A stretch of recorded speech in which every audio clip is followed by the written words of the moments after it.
I told my friends I was only settling for my fiancé. He heard me, canceled our wedding and kicked me out. Let me go back to the beginning. Roman and I crossed paths 3 years ago at a medical technology conference. I'm an aerospace engineer, working on navigation systems for military drones at Rake Defense. He's a cardiovascular surgeon at Presbyterian Medical. When he walked up to me at the hotel bar, I braced myself for yet another doctor eager to impress me with degrees and accolades. I couldn't have been more wrong. He was razor-sharp, fascinating. We talked until 4 in the morning about everything: quantum computing, French wine regions, philosophy, and space travel. Not once did he try to kiss me. He didn't even ask for my number. He just handed me his card and said, "Let's pick this up again sometime." That was Roman. He never chased. He was deliberate, steady, intentional. I texted him 3 days later, half out of pride, half out of nerves. Yes, I waited. Because I'm an idiot who plays games. His reply was simple. Dinner. Friday. 8 o'clock. I'll pick you up. Not a question. A statement. For the next 3 years, he was flawless. And I mean flawless in a way that began to unnerve me. He remembered not only birthdays and anniversaries, but small milestones only I thought I cared about. He knew my exact coffee order: oat milk, half-pump vanilla, extra hot. He'd bring lunch to my office when I had wall-to-wall meetings. The intimacy was incredible. He understood my body better than I did. He could undo me with nothing more than a kiss on the spot beneath my ear he'd discovered. But here's where everything started to twist. His dependability began to feel like monotony. His unwavering devotion began to feel like he was too predictable. His steadiness began to feel like stagnation. My friends didn't make things easier. Brooke was tangled up with some crypto trader who stumbled into her apartment at 2 a.m., drunk, spoiling for fights, followed by explosive makeup sex and breakups every few weeks. Tess was with a musician who vanished for weeks on tour, probably cheating, but the chaos was intoxicating for her. Compared to them, my relationship looked sterile. While Brooke and Tess were recounting their dramatic stories one night, I felt like the outsider. I opened another bottle of wine and tried to joke my way into belonging. "At least you guys have fire," I muttered. Roman's on autopilot. Same restaurants, same positions, same everything. They laughed. I rolled with it. "He makes sense though," I shrugged. "That's why I'm marrying him. Good job, good family, reliable, loyal. It's logical." "But do you want him?" Tess asked, leaning forward. That's when I became the villain in my own story. "I want the lifestyle," I said. "The stability, the house, the kids with great genetics and college funds. But him? He's vanilla ice cream. Fine, but no one's favorite." They roared with laughter. And I stupidly kept going. "The sex is mechanical. He goes down for exactly 15 minutes. Does the same moves every time. I climax, he climaxes, we shower. It's a routine like a gym circuit." "Does he know you feel this way?" Brooke asked, half laughing, half horrified. "Of course not. I'm not dumb enough to tell the meal ticket he's boring. I just daydream about other men. That new guy at work. The trainer at my gym. Roman's too consumed with his surgeries to notice." "Savage," Tess giggled. "Practical." I corrected her. "Love is a fairy tale. I'm securing my future. Roman worships me so much it's pathetic. I could gain 50 pounds and he'd still treat me like I'm the best thing that ever happened to him." And that's when the door opened. I thought it was Brooke's roommate. But no, it was Roman. He had finished surgery earlier than planned and came to surprise me, ready to take me to a new rooftop bar. He stood in the doorway for 5 agonizing seconds, just watching. His face was unreadable. Not fury, not heartbreak. Something else, something hollow that turned my stomach to ice. "Ready to go?" he asked, voice calm even. I scrambled to my feet. "Baby, you're early. Surgery went okay?" He smiled faintly. "Let's go home." The car ride was suffocating. I babbled about my day, my project deadlines. He nodded at the right places but said little. At home, he poured himself a glass of Macallan 18, his favorite scotch, and sat alone in his study. "You coming to bed?" I asked at midnight. "Soon. Reviewing tomorrow's procedure." I went to sleep alone. Woke up alone too. Unusual. since he always kissed me goodbye, even for 5 a.m. surgeries. On the kitchen counter sat my engagement ring and a note. Wedding's off. Your belongings will be sent to storage. You'll receive the access code by text. The lease is in my name. Make other arrangements. Both families and the wedding party have been informed. There's nothing left for you to do but leave. I laughed out loud. Not because it was funny, but because my brain refused to process it. Roman didn't handle conflict this way. He was the type to talk things out, go to therapy, work through problems like an adult. I called. Straight to voicemail. Texted. Read receipts off. I was grabbing my bag for work when the doorbell rang. 2 movers and a police officer stood outside. Ma'am, we're here to collect your belongings. The homeowner has requested you vacate the property. This is my home. I yelled. The officer calmly showed me the lease. Roman's name. Only Roman's name. I'd never bothered to add mine. Why would I? We were getting married. The movers packed everything, efficient, polite, professional. They even bubble-wrapped my grandmother's vase. Roman had accounted for every detail. My phone buzzed with the storage unit information. Then another message, this time from my boss. Need you in my office immediately. By the time I arrived, everyone already knew. Roman had called my CEO himself that he never trashed me publicly, never made wild accusations. All he did was tell people the wedding was off, and that he had concerns about security since I'd been careless with sensitive information. And the thing is, he was right. I had been talking about the new contracts manager and the drone navigation project at bars, at parties, with friends who had no business hearing it. Roman even had a recording of me, done legally, in his own house during a dinner party, where I slipped up. He handed it to my company's legal department. They didn't fire me, which might have been easier to recover from. No, they put me on administrative leave pending a security review. For someone in aerospace with a clearance, that's the kiss of death. Then the social fallout came fast. Brooke texted me first. Roman told us what you said. That's messed up, Stella. Tessa added. I thought you were joking when you said you were using him. I can't be tied to this. His family wasn't kinder. His mother, who had spent months by my side helping plan the wedding, sent me a single message. I'm disgusted. I treated you like a daughter. Don't contact us again. His brother Dimitri, who had become one of my closest friends, blocked me across every platform before I could explain. Our mutual circle didn't hesitate. Who do you think they stood behind? The accomplished surgeon with an impeccable reputation, or the fiancé caught badmouthing him over wine, calling him vanilla ice cream and pathetic? Roman didn't exaggerate, didn't smear me. He just shared the truth. He played the recording when people asked why the wedding was canceled. That truth did more damage than any lie ever could. A week later, I broke down. I tried to see him at his hospital. I convinced myself that if I could just look him in the eye, he'd know I hadn't meant it, that I'd been drunk, showing off. But they were expecting me. Security had my photo on file. The guard told me Roman had left instructions. He handed me a letter on legal letterhead, a cease and desist. If I tried to contact him again, at work or anywhere, he'd pursue a restraining order. I sat in my car in the parking garage for hours, numb. At 7 p.m., I saw him walk out like always. He passed right by me. His eyes flicked over my car, but his face didn't change. I wasn't his fiancé anymore. I was just another stranger. 3 years erased in an instant. Meanwhile, the situation at work worsened. The investigators dug deeper and discovered emails I'd forwarded to my personal account. Proprietary documents I wanted to review at home. Everyone did it, but technically it broke protocol. The timestamps were all late nights after happy hours, which made them question my judgment. They even pulled me into a random drug and alcohol screen.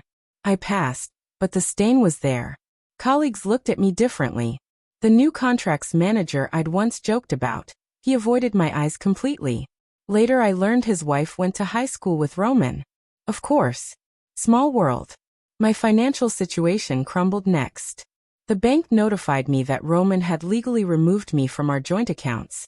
They were opened before our engagement, so he had every right. I had my own account, but it held barely $3,000. I'd gotten too comfortable letting him cover everything, never saving. The wedding deposits? All paid by him. My dress? Bought outright, a surprise gift. The honeymoon? He'd canceled it and still secured full refunds, even though it was past the deadline. He'd purchased top-tier insurance that covered major life changes. He'd thought of the possibility this could all end before he even proposed. 2 weeks later, I was in a Motel 6. A storage unit swallowed $200 a month, and with no paycheck coming, I had to ration every dollar. Desperation made me reach out to someone I shouldn't have. Roman's ex, Mallory. They'd dated for 2 years before me. She was married now, with a baby living in Boulder. I messaged her, please. I just need to understand him. How do I fix this? Her reply came fast. Fix it. Honey, there's no fixing it. When Roman is done, he's done. I kissed someone else once. Just a drunk mistake. I told him right away, begged him to forgive me. He didn't scream, didn't break things. He helped me pack, wished me well, and cut me out forever. That was 5 years ago. I'm married now, but I still think about him. Not because I want him back, but because I've never met anyone else with that much self-respect. You didn't just hurt him. You ridiculed him. There's no way back from that. Her words sank into me, but I couldn't let go. I tried one last thing. Roman's closest friend, Anton, owned a restaurant downtown. Roman ate there every Thursday like clockwork. I waited until he went in, then tried to follow. The hostess blocked me.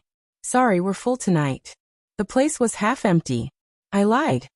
I'm meeting someone. She didn't budge. Anton himself came out of the kitchen. Stella, you need to leave. Anton, please. 5 minutes. That's all.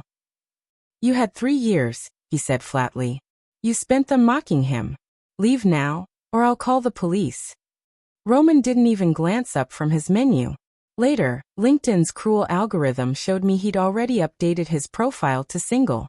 A post announced he'd been promoted to chief of cardiac surgery, 6 months ahead of schedule. The board praised his focus and dedication. As for me, my company wrapped up their review. They didn't outright fire me, because that could open grounds for a lawsuit. Instead, they restructured. My role was dissolved. They offered me 2 options. Take a lower-level position in Nebraska with a 30% pay cut, or accept 2 months of severance and walk away. That was the end. Everything, my engagement, my friendships, my career trajectory, even my financial safety net collapsed. And all Roman ever did was tell the truth that I took the severance and left. A month later, I'm back where it all started. My parents' house, in the same room I grew up in. I'm 29 years old, sleeping under butterfly wallpaper that's peeling at the edges, surrounded by relics of a childhood I thought I'd long outgrown. Yesterday, my mom looked at me and asked, "What did you do to that good man?" When I told her, she slapped me. My mother, who hadn't so much as raised her voice at me in years, slapped me across the face and said, "I raised you better than this. That man loved you, and you treated him like a fool." My dad won't even meet my eyes. I've been sending out resumes, but my security clearance is under review, which shuts me out of every defense contractor job I'd normally qualify for. Former colleagues aren't returning my calls, and without references, every application feels like a dead end. On top of that, when recruiters search my name, they see an engagement announcement from a few months ago. And then nothing. They ask why I left my last position. What am I supposed to say? But today was worse than all of that. My college friend Priya sent me a screenshot from Instagram. Roman was in Miami at a medical conference.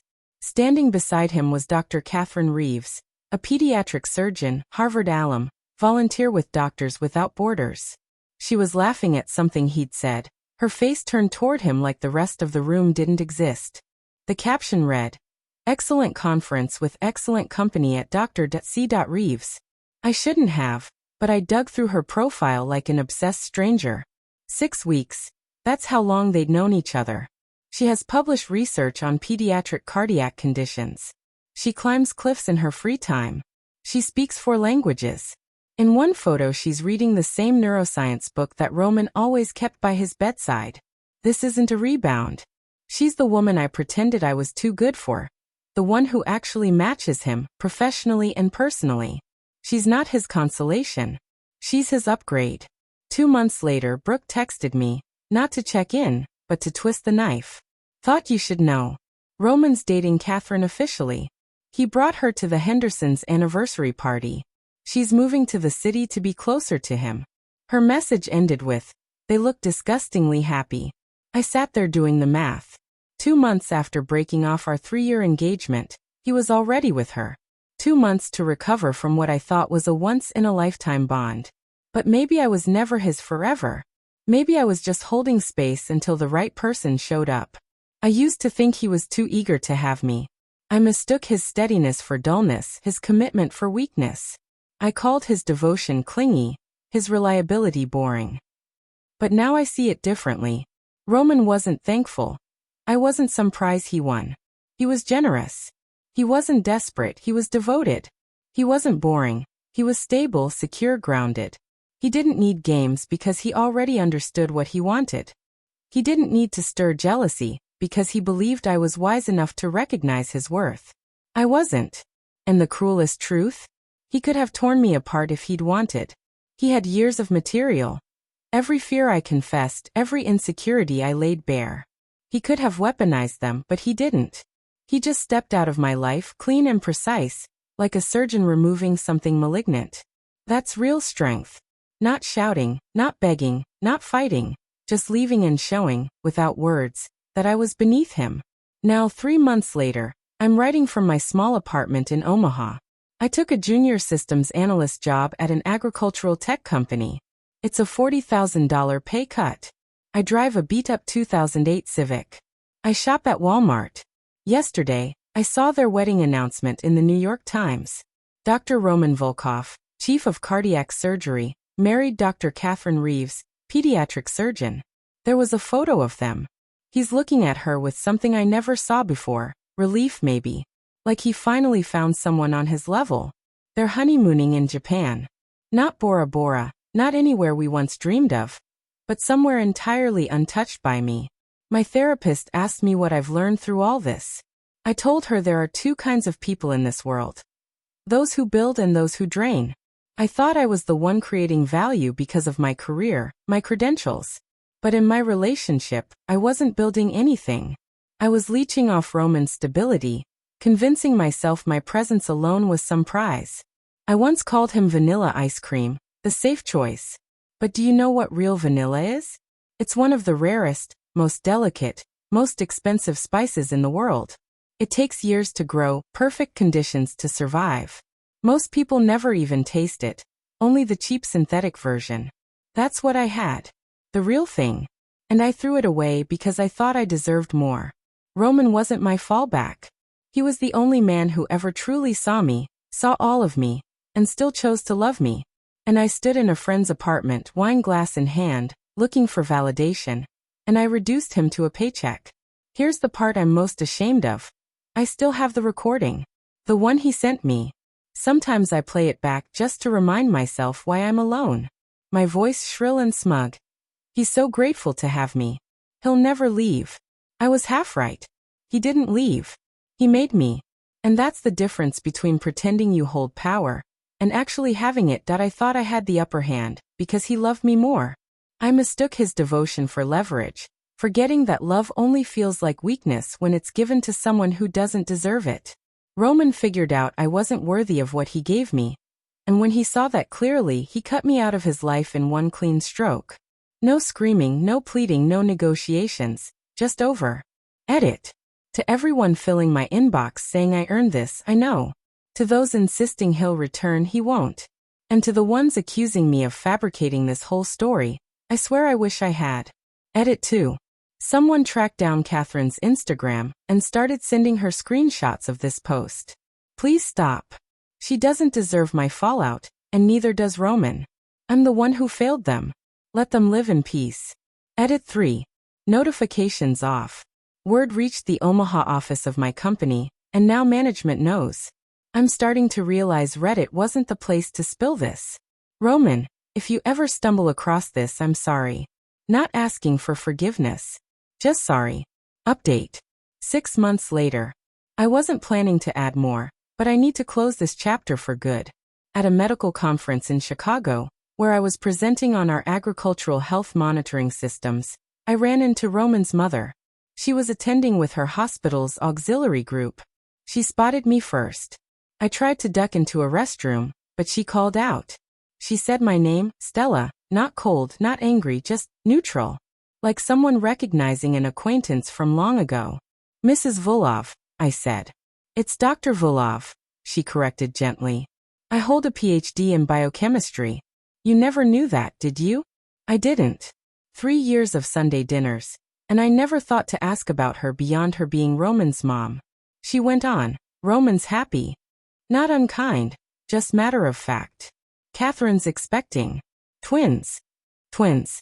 Roman had always wanted a big family. I used to brush him off, saying maybe one child someday after I made partner. She continued, he played us your recording. He wanted us to understand why he couldn't marry you. You know what struck me most? You never once said you loved him. I didn't argue because she was right. I'd gone back and listened to that recording myself. Half an hour of me talking about Roman, and not a single mention of love. Just convenience, stability, what he provided. She asked me, were you ever even attracted to him? The truth? Yes. God, yes. He was gorgeous. But that wasn't enough. I wanted something else. Because being wanted by someone who adores you isn't special. I admitted. There's no conquest in it. No story worth retelling. I wanted to be the girl who tamed the dangerous one, not the woman who married the steady man. She regarded me quietly, then said, you know what's ironic? Roman used to be the dangerous one. Motorcycle, leather jacket, new woman every week. Then his brother died in a crash. Roman should have been with him that night, but he stayed home to study. Afterward, he spent a year in therapy, sold the bike, and made a choice to be different. You met the man he worked to become. You called him boring. And just like that, in a crowded conference hallway, my understanding of Roman crumbled and rebuilt itself. He wasn't naturally steady. He deliberately chose that life every single day. He woke up and decided to be dependable, to be present, to be loyal. And I had mistaken that deliberate strength for weakness. I'm in therapy now, real therapy. Not the kind where someone nods and validates every grievance, but the kind where you're forced to look at yourself honestly. My therapist asked me to write Roman a letter. Not to send, just to put it down. It took 50 tries, but here's what I finally wrote. Roman, I once said you were the safe choice. But you never were. You were dangerous in the truest way, because you saw through my pretenses and loved me anyway. That scared me, so I shrank you down to make myself feel bigger. You'll never read this. You've moved on with someone who understands your worth and returns it. Someone who chooses you every day the way you chose me. Until I showed you I wasn't worth it. I'm working on becoming someone who is worth it. Not for you. You're gone. That ship isn't just sailed, it's been broken down and turned into scrap. But for whoever may come next, if anyone does. Thank you for 3 years. For giving me love I couldn't recognize. For ending it with grace I never gave you. And for not crushing me more than you already did. We both know you could have. I hope your children inherit your emotional intelligence, because the world needs more people like you. Stella. I'll never send it, but I read it every morning as a reminder of the person I don't want to be anymore. People ask if I still love him. The truth? I don't think I ever did. Not really. Love requires respect. You can't love someone you look down on. What I felt was infatuation, pride at being chosen, comfort in the stability he gave me. But love? Love means seeing the flaws and choosing them anyway. He did that for me. I never did it for him. So no, I don't love him. You can't love what you never truly saw. I'm only learning to see now, starting with myself. And what I see is a woman who threw away something priceless for cheap attention at a wine night. Roman, if fate ever put this in front of you, know this, you won. Not because you crushed me, but because you wouldn't let me drag you down. You knew your worth when I failed to. And you simply took it elsewhere. That's not being safe. That's strength. That's power. And I was the fool who called it plain. Thank you all for staying with me through this. If you liked the story, please like, share, and subscribe. Have a good day.